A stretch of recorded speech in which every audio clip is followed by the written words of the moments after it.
Hello and welcome. I'm Jono Hayes and you're watching W News Extra, broadcasting live from the Arabiya studios. And these are our top stories today. A Russian passenger plane crashes with nearly 50 on board. There are no signs of survivors. Trump pressures Columbia University into $200 million settlement as Epstein files and Gaza talks put the White House under a fresh spotlight. And the United Nations and Israel trade blame over Gaza's hunger crisis as aid groups warn of mass starvation.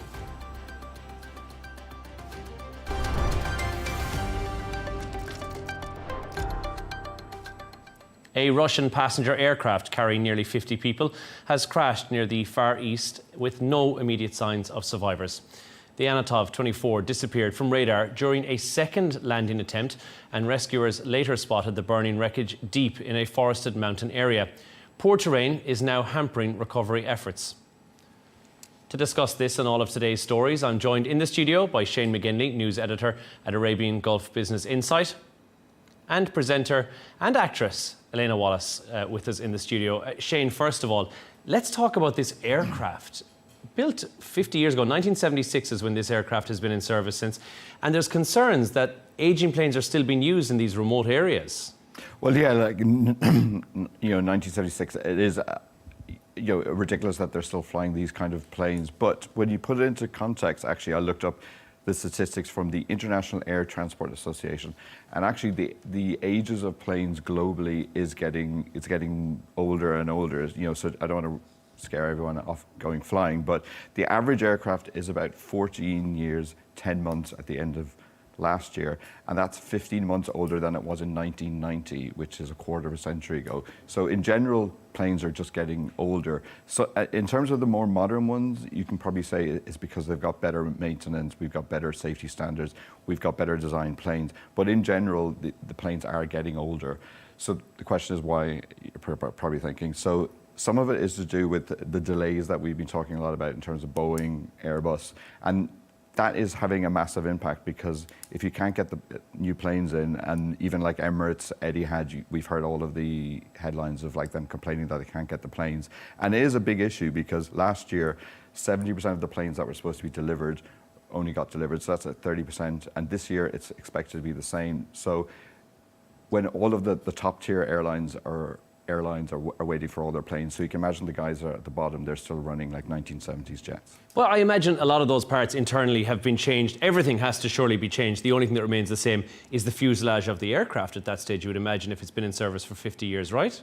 Well, kind of, because we're talking about Russia here, so they've got sanctions on there. So the chances of getting parts to replace those is rather difficult, because a lot of the time they would have come from overseas, which now is not possible. So that is restricting a lot of the manufacturing and the repairs on these kind of jets. Alana, let's talk about the situation like this and what's crucial in the first 24 to 48 hours. What will investigators look for? Yeah, so of course you're going to be looking for the flight records, the black boxes. But the problem with this particular crash, Jono, is that it's in the middle of woodland, so it's going to be really, really difficult to to find that at this moment. We have had a little statement from Mr. Orlov, who is the regional governor of Tinder, where the plane was trying to get to, and he says that all necessary forces and means have been deployed to search for the plane at this time. I mean, we're seeing it on our screens right now. We can see just how difficult of a terrain this is. It really is kind of a very difficult one to navigate for any aircraft investigators to try and get on board there. Shane, how common is this? For an aircraft to go missing from radar, which is what we're hearing, moments before it landed, is this something that happens quite a lot? Well, I try to find a statistic because, I'm the stat man, and there is no really statistic to say how, but they just described it as it's uncommon and rare. So when you look into it, I think the fact that this has been described as a criminal case first is quite worrying, and it shows because I looked into the airline itself called Angara, and their record is described as patchy, which has never really... What does that mean? What does patchy define as? Okay, so since 2018, they've had at least 4 classed as serious incidents using this particular type of aircraft.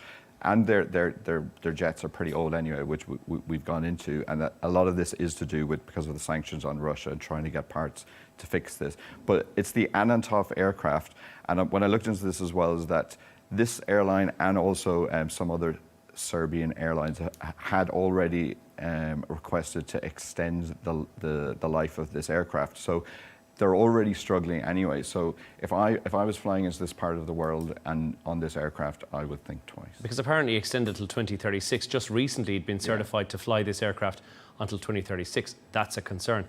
Elena, few reports saying there's low visibility, that was an issue. Weather might have been something that came into play here as well and made that not just the flight itself, but also the recovery is going to be now a very tricky process. Of course, yeah. I mean, they have said that these were built to handle Siberia's extreme conditions, but obviously, you know, what's happened, it's completely the opposite to that, right? And of course, you were saying before, Shane, that the nickname for these planes are the flying tractor. Yeah. But of course, you know, 49 people, I think of the numbers now, have you know, passed from this, and that's who we've lost here. But the fact that it's a 50-year-old plane, I would not be getting on a 50-year-old plane. I certainly wouldn't be putting children on. No, and I think that's the concern is that, but as you said, Shane, a lot of the aircraft, I travelled on one 2 weeks ago that was 18 years old. I did not feel unsafe getting on that aircraft. But in saying that, when something like this happens, or the Air India crash happens, it reignites that deep fear inside everyone of air travel, which is, be it unfounded or otherwise. Which I did decide to look into that, and I know you've said like how many incidents there are, but actually when you look back at it in 2015, so what, 10 years ago, there was 3.5 billion people went on planes. In 2023, there was 8.7 billion. So there's a lot more people, which means a lot more planes. But the number of incidents has actually gone down. So the probability of you actually having an incident has dropped considerably. But at the same time, because I like looking up another sort of survey, US passengers are getting even more anxious. So I think it's because you've got 24-hour news and you're watching all of these incidents that we're talking about now. It just feeds into people's sort of anxiety. So the number of crashes and the probability of you being in an accident has gone down considerably, but anxiety has gone up in the last 5 years, which you know, is slightly worrying, to be honest. Elena, so it's obviously a twin prop plane, 2 propellers either side. I don't know if anyone's been on a Cessna Caravan, which is a single prop plane that takes you in small remote areas. Do you get concerned getting onto commercial airliners, even though they're full-on jumbo jet engines? I am the worst flyer. I am an absolute nightmare flyer, completely anxious. So I would not be getting on one of these planes for sure. I mean, I was traveling last week and I'm not someone that you want to be sitting next to on a flight, let's just put it that way. I think it's because, you know, you're putting your life in someone else's hands, right? You know, when you get into your car and you're driving, you have, you know, a massive degree of control. In this situation, you know, you're not even going to meet the pilot, never mind see the pilot, and you are literally putting your hand and putting your life into their hands. It's weirdly, I must be like a strange person or something, because I don't have that. In a previous life, I used to go all over the world for an Irish newspaper, and you'd end up like in darkest Africa, Venezuela, South America, and you always had to get these tiny planes. I was just generally fine with them. I was once on a private jet many moons ago, and let's just say I may or may not have had a bit of an episode on that plane. I was quite hysterical. It is a concern, but statistically speaking, I need to be clear about that. 1 in 11 million, that is your chances of dying. It's a 1 in 101 of dying in a car crash, 1 in 11 million. Statistically, you're more likely to be killed by watermelons rolling down a hill. That's the actual stat, than you are to be killed in an air crash. So just keep it in mind, no need to be concerned. And again, even though it's a 50-year-old plane, they are well maintained. Thank you both, Elena, and also to you, Shane, for your thoughts on that. Stay right there. Let's move on to our next story. The Department of Justice is expected to meet Epstein's co-conspirator, Ghislaine Maxwell, in jail today. She's currently serving a 20-year sentence for grooming and for sexually abusing underage girls. The meeting between the Deputy Attorney General and Maxwell comes as the White House pushes back against a report which suggests that President Trump is named in documents that are related to Jeffrey Epstein. Elena, this is the story that really, for the administration, does not seem to want to go away. Reportedly briefed on this months ago, Trump, apparently, that he was in the Epstein files. Should the White House maybe have gone public with it way back then, or was it right to keep stump until now? I mean, personally, I think this is telling, the fact that he hasn't said anything, right? I mean, this was a large part of his presidential campaign, that he was going to give these files, you know, let us see them, and he hasn't. I mean, anyone who gives you their word, who gives you a promise that they're going to deliver something so significant, and especially the president of one of the most, powerful countries in the world. The fact that he's keeping this from us when he said he's going to give them, it's just, for me, it is screaming deceit, and it is screaming, he's just making himself look guilty, but that's just my personal opinion. Shane, what if his name is in there? Does it really mean anything? Is it going to resonate with the MAGA supporters who have been the real voice behind release the files? And Pam Bondi's saying now that those files are ready to be released after they meet Ghislaine. I'm kind of in two minds. One, I think his part of me goes, his name definitely has to be in there because, he's a reality TV star. He was like a socialite. He was, a real estate mogul. So if he wasn't sort of chasing, the new guy on the block who was throwing money around, I'd be surprised. But even if his name is in there, that doesn't mean he was up to anything sort of... nefarious, yeah. Yes, exactly. So, but then if you think about it, he has always called for other presidents. Do you remember the whole Obama birth certificate row? And he was the one that was advocating that. So, and that was kind of seen as slightly ridiculous. He was pushing for Hillary Clinton's emails to come out. So I think it's a little bit sort of double standards now that he's kind of saying this. But remember when we were talking earlier, like, is this a diversion tactic? It just occurred to me that maybe is this the diversion tactic to keep us away from something else that's going on that we're not... Conspiracies within conspiracies. Exactly. I don't know how many stories the Trump administration can have. How many plates can you spin at one time? Because, and we'll get into this in a second, but we currently have the MLK files, against his family's wishes, might we add, have been released. Yeah. The JFK files are still hanging around a bit as well. Now we've got the Columbia University issue, which we'll talk about in just a second. There's many, many different things that are there. There's a lot, I guess. The DOJ, Alana, is going to meet Ghislaine Maxwell today. Could anything come of that? Now, her brother's been speaking to the press in the UK, and I should point out he's concerned for her safety, and probably with good reason as well. Absolutely. I am shocked that she is still alive. I really am. I mean, the fact that so many people surrounding this case, surrounding Epstein, are no longer with us, and if they're missing as well. A lot of people have died and gone missing within this case, and she was one of the most closest people to Epstein. So the fact that she's still here, I can't believe she is. Of course, like you just said, Jono, her brother is in good, You would be worried. You would be absolutely terrified. And we've seen the videos.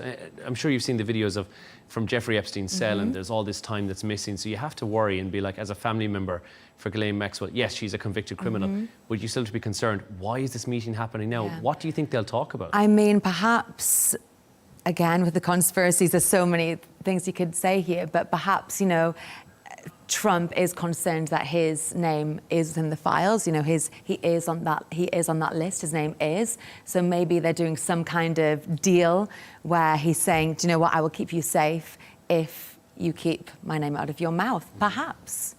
But yeah, don't you think that there's been so many documentaries made about Epstein, and I've watched all of them. His name is not confirmed one way or the other. Like, there's been other high-profile names, who I won't go into now because I don't want to get sued. But it's become established that they were there. But I think the problem with this is that the longer he holds out, it's going to be a bit like the sort of Clinton-Lewinsky affair, where it's not really the incident, it's sort of the cover-up and the aftermath of it. So I think if his name is on it, just release it, and then we can all move on. But which now has made me think that this is a diversion tactic for something that we need to start digging around in the White House that's going on at the moment. Or his name is not in there, and and you'd mentioned this earlier on, in true Trump fashion, FOMO. Maybe he's annoyed that he's not mentioned in there as somebody who travelled back and forth to the island for whatever reason it may have been, on business or otherwise. He might be thinking, well, yeah, maybe he just doesn't want to be embarrassed to go, like, of all of these famous people that were there and he didn't get invited, and he's just still bitter about that. I'm sure he was top of the invite list. But also, I think even if his name is there, I don't think it'll damage him. Like, I did find a survey that was from Reuters a week ago saying that 2/3 of Americans were saying that the White House is hiding something. But at the same time, even if it comes out, there has been so many things. How many times has he been impeached? I think twice. It hasn't damaged him. He got re-elected. So I actually genuinely think this will be sort of old news. He's invincible. Yeah. Again, a good question though, Alana. Is he the Teflon president? We've seen in the last couple of days he's now taking Wall Street Journal to court over the birthday message to Jeffrey Epstein. We've seen so many other things come to light, and the go-to is, I'm going to take you to court for it. Barack Obama taking him to court for treason charges, and that obviously is still in the pipeline. Is he the Teflon president? Nothing manages to stick to him, in a bad way at least. I mean, I think he's the the kind of king of magicians here, isn't he? And he's a showman. He's always really good at distracting, you know, his audience, which is the general public, you know, the world. And I think this is just another distraction ploy, another tactic of his, I think, you know? Well, time will tell. He's promised to release all the Epstein-related files. Pam Bondi, the DOJ, saying that the files are ready to be released. There are some concerns that perhaps there'll be redacted names in there to protect victims' identities, and time will tell when we get a final update on that, I'm sure. Thank you both so much for your thoughts on that. Let's move on to our next story. The United Nations and Israel are trading blame over the deepening hunger crisis in Gaza as aid groups warn of mass starvation. Israel says it's allowing enough aid into the Strip and actually accuses the United Nations of failing to collect it. But the UN says Israeli restrictions, bombings and bureaucracy are all preventing deliveries. Meanwhile, the death toll from malnutrition continues to rise, with over 100 aid agencies calling the situation catastrophic. Earlier, I spoke to Leanne David Pollock, who is the International Strategy Advisor and the co-founder of the Israeli Coalition for Regional Security. I asked her if Israel felt in any way responsible for the malnutrition deaths. Have a listen. The Israelis care about the civilian population in Gaza and does not want to see them suffer. We are not at war with them. We are at war with Hamas, that still is refusing to release 50 hostages, 20 out of which are alive and are being kept underground under the most terrible conditions over 650 days. And what we're seeing now today is that even after the intensive negotiations that has been going on in Doha for the last few weeks, Hamas is just raising the bar every single time and then basically forcing us all to continue this terrible situation.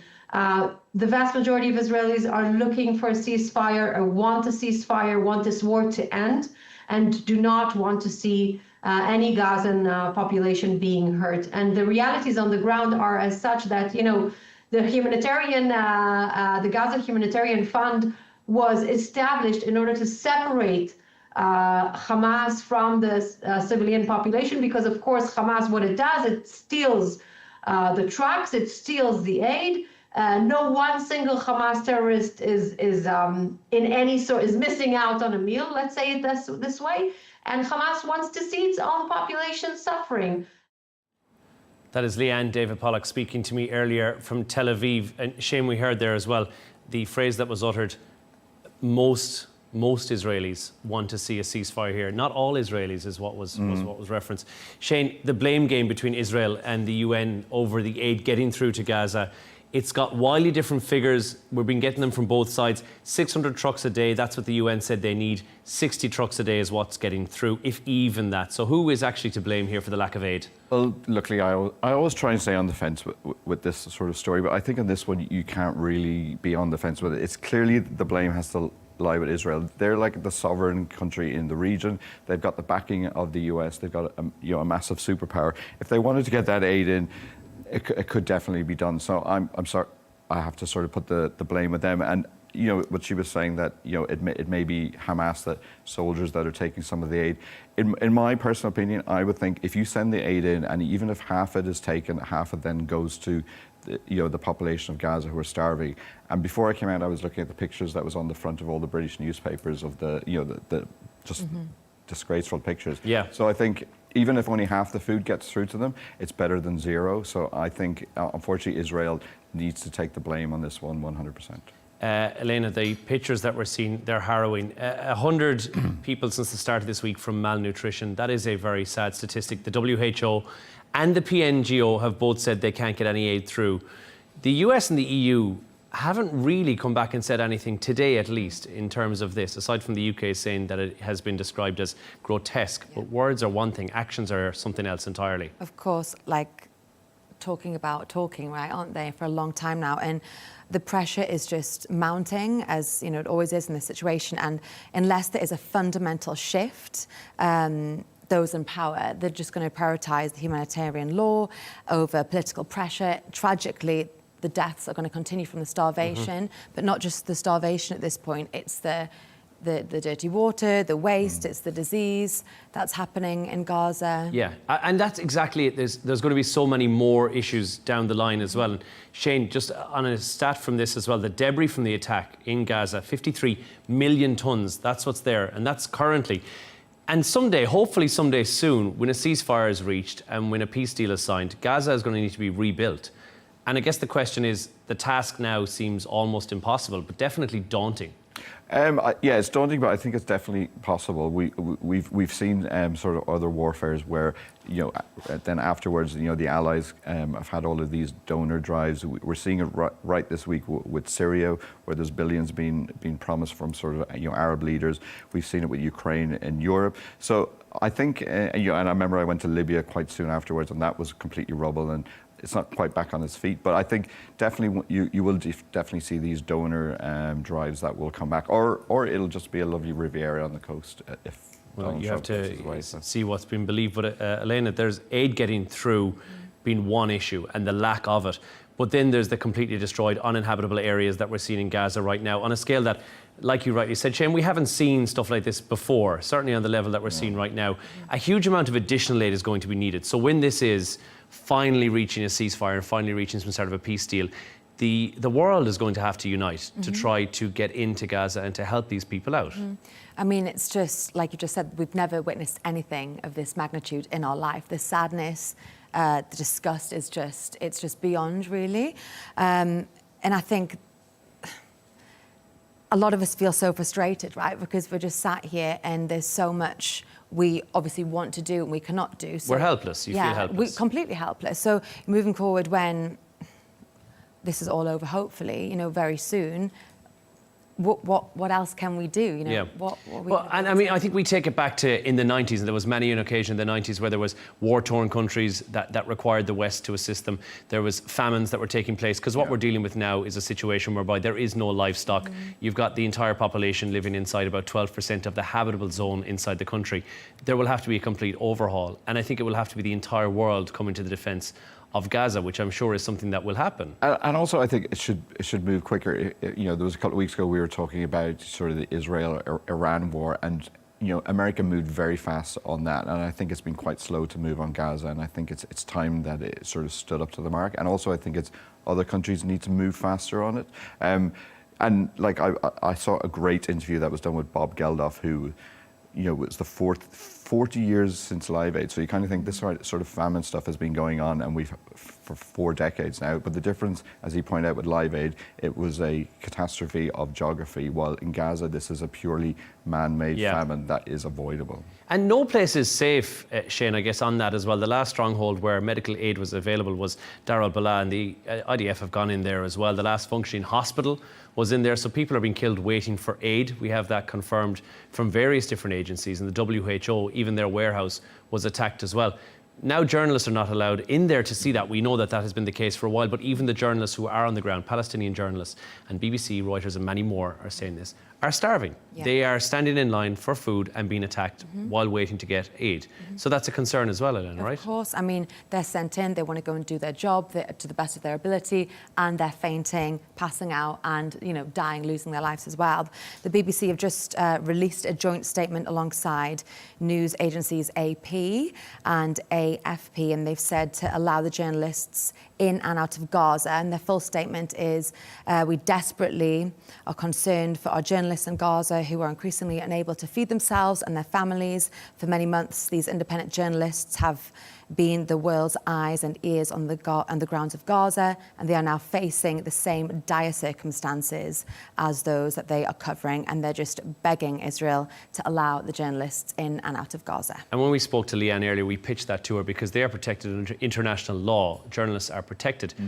But my question was simple. If Israel has got nothing to hide and said that Hamas are the ones who are taking the aid, why not allow in journalists from around the world to go in there and have that protection? Yeah, that's the big question, because the thing is, when you've got a vacuum like that, you kind of then assume that Israel's not letting them in because they're up to things that they don't want to see the world to see. But also, as a strategy, doesn't work, because then Hamas's propaganda then gets easily spread, and there's no way for the BBC or Reuters for anyone to verify which is which. But when it also comes down to it, I looked at a stat that 200 media professionals have been killed in Gaza since October 7th, and 70% of all journalists that died last year were in Gaza. That's like a crazy statistics when you look at it on a global level. It's beyond worrying, it's beyond concerning, but in saying that the journalists who are on the ground, we are running the risk of them dying from starvation or malnutrition as well. So there is the question that has to be asked, what has been done? And we asked earlier to Leanne, and she said, of course Israel wants to support anyone who's on there. They don't want to see civilians' lives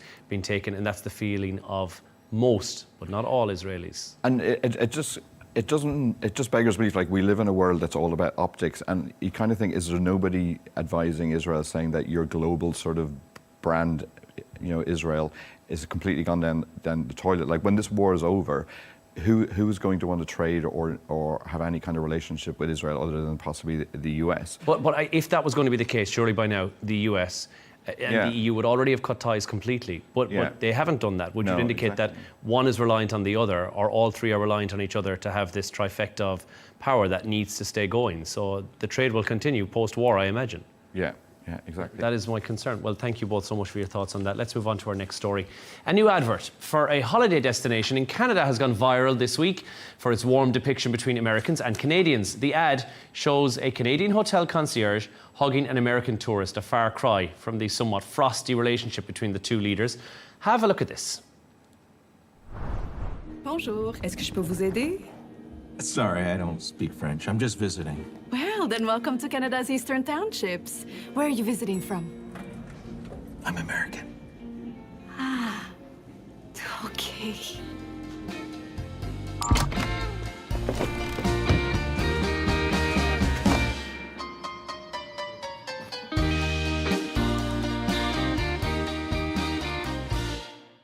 Bonjour, est-ce que je peux vous aider?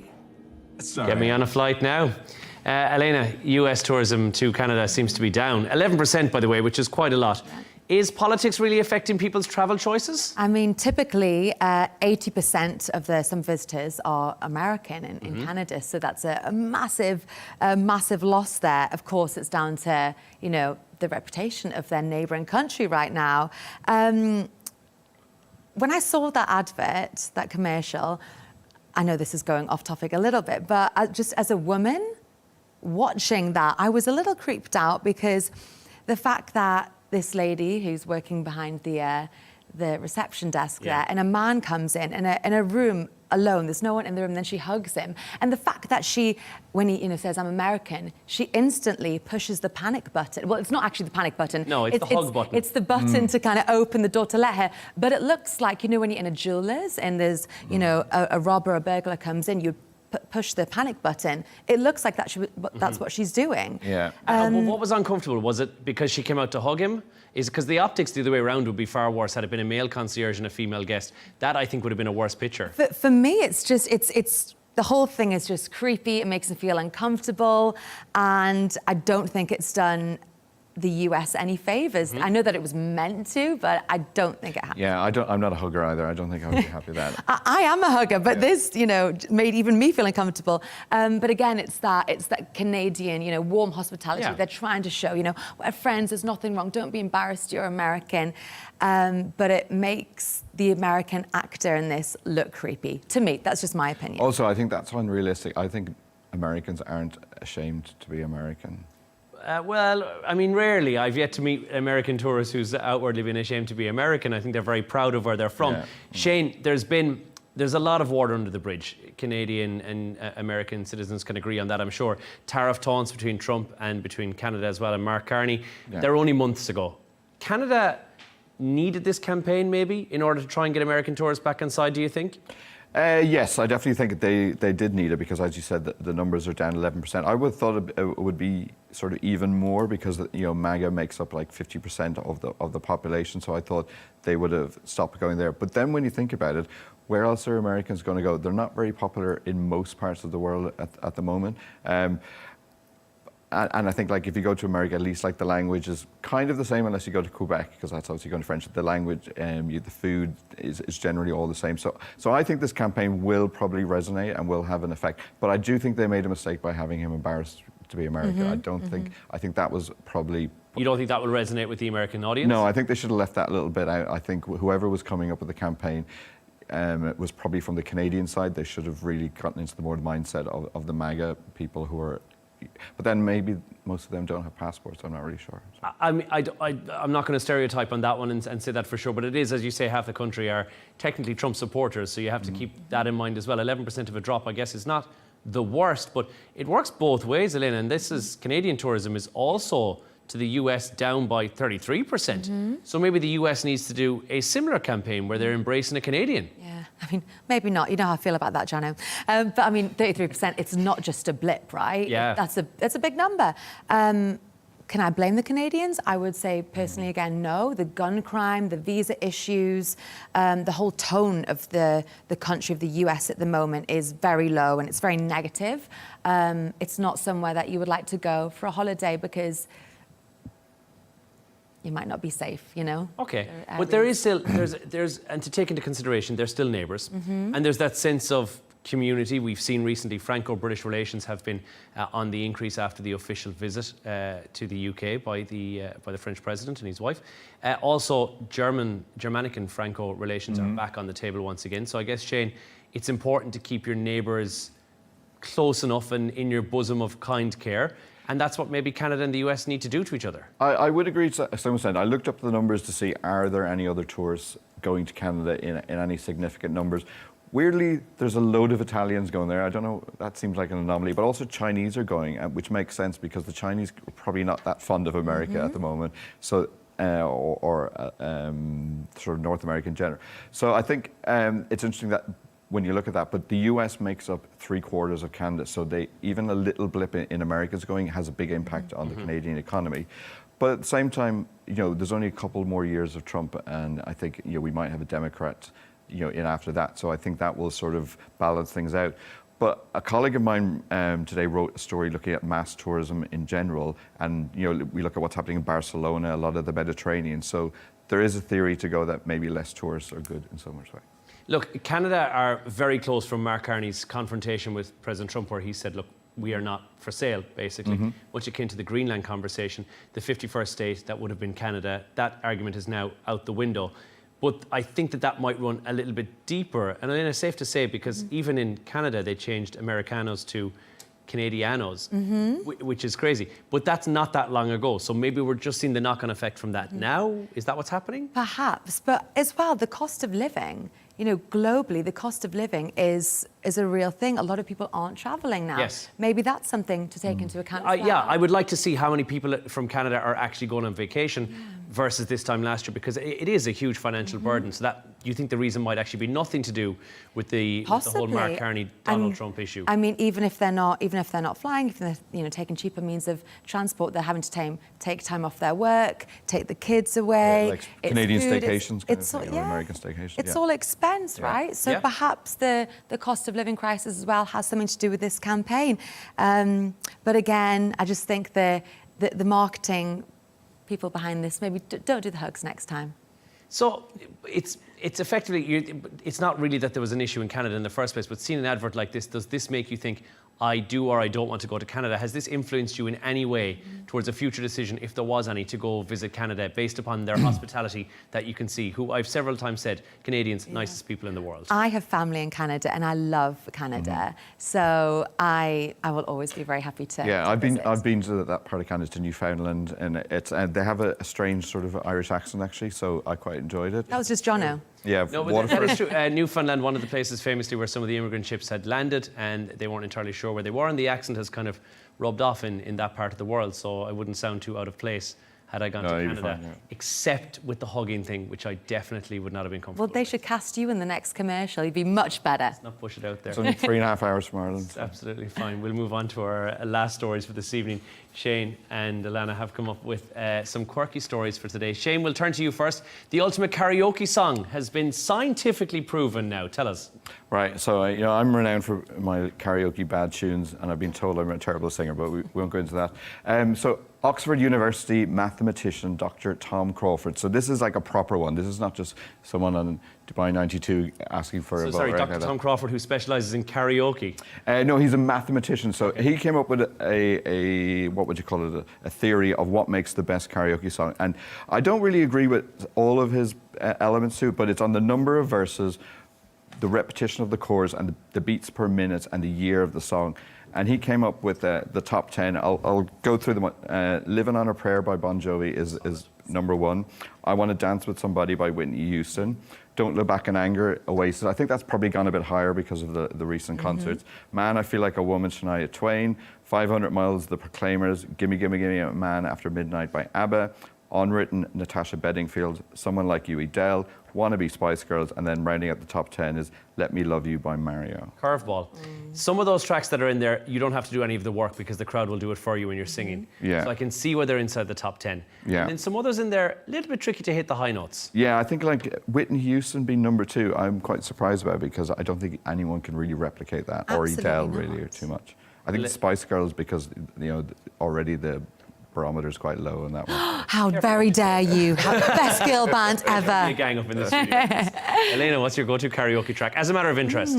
It's actually Salt and Pepper Shoop. Did not see that one coming out of nowhere. I Shane? love a rap. Zombie by the Cranberries, I have done probably 100 times. Tricky Great to do choice. that one, I think. It is, but you can get people to shout over it, and it's quite good. Great idea. You should What pick a- something that's nice and low. Santana Smooth. You can't go wrong with it because it's low enough that anyone can sing with and everyone can sing along with. And it's easier when the lyrics are on the screen. Out of the list, what would yours be, though, at the top 10? Of that, 500 Miles Proclaimers. Like Yeah. everyone gets. You want a song if you're a really bad singer like me, where everyone will sort of get in on the chorus. Yeah. So then it'll over sort of your voice, and it won't be too. So Living on a Prayer, 500 Miles, perfect suggestions. Yeah. Elena, finally moving to your story. This $6 million banana is back to the table once again. And I would have thought by now that it would have been a rotten mess in a bin somewhere. Absolutely not. It's thriving, really. So the most expensive art piece in the world, or one of, is, like you say, $6.2 million. And it's called The Comedian. That's what the art piece is called. Maurizio Cattelan, that is the artist. And it's exhibited currently in 3 art galleries around the world, one of which is in France. And a couple of weeks back, a visitor to the art gallery decided to eat the banana, and it was okay. The art gallery staff were okay. The security were quite calm about it all. But back in November, Justin Sung, a very, very wealthy individual, bought this art piece, The Comedian, for $6.2 million. He, as well, ate the banana. But that wasn't really what intrigued me about Justin Sung. He wants to speak to Elon Musk to get the Comedian art piece taped to one of the spacecrafts that Elon has and send it into space. So it'll be a banana taped with duct tape to the side of a spacecraft. Wow. So the banana changes, right? Or because it gets eaten, it's replaced with another banana. Yes, of course. So by the instruction of Maurizio, the artist here, he said, yes, you can, at your own discretion, you can change the banana. So what's the art then? Is the art the duct tape, or is the art the installation, or I don't get art. What's the art? The art is how you perceive it, Jono, however you want to perceive it, right? Although Maurizio did say that he was disappointed, the visitor in the French gallery, he was disappointed that he didn't eat the peel and the tape. He just ate the banana. Because it's tape and the peel. Yeah. It also has the accolade of clever though, because the now most we're talking eaten about it, right? Right. So I guess that's the idea of art, Shane, get people talking, right? Well, exactly. That's part of me thinks like this is ridiculous. It's just a banana. But then, like you said, we're all talking about it. But I don't know whether that's worth 6.24 million.